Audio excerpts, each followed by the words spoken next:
जय जयन्ती जय युवा जय घंटे। तपाईको जति सरकार चेन्ज भए पनि जनता दुखी मान्छेलाई केही फाइदा भइरहेको छैन। अहिले किसानहरूको खाद पनि पाइरहेको छैन। बिजुली त्यस्तै महँगो 5% भ्याट लगाइदियो। यो सब छुटकारा पाउनको लागि मैले गरीब जनता सामु आफ्नो दुई शब्द राख्दैछु। त्यो दुई शब्द के हो भने तपाईहरु मलाई जिताउनुस् चाहे अरूलाई जिताउनुस्, तर कमजोर वर्गलाई जिताउनुस्।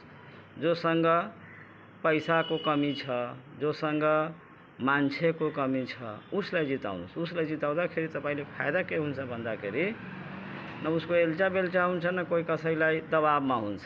उ सरासर तपाईको कुरा मानेर डर मानेर काम गर्छ। अनि अर्को कुरो के छ भन्दाखेरि अहिले गर्मीको समय हो। गर्मीको समयमा पानीको बोतल धेरै बिग्छ।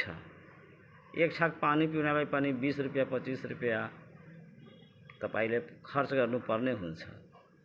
हामी जस्तो मान्छे जित्यो भने तपाईको 90 वाडामा चौक चौकमा ठण्डा पानीको व्यवस्था गरिने। तपाई खाना खानुस् घरबाट, तर पानी पिउनलाई त्यो बाहिरै आएर त्यो नगरपालिकाले दिएको पानी नै पिउनुस्। यस्तो म वातावरण बनाइदिन्छु। जय नेपाल।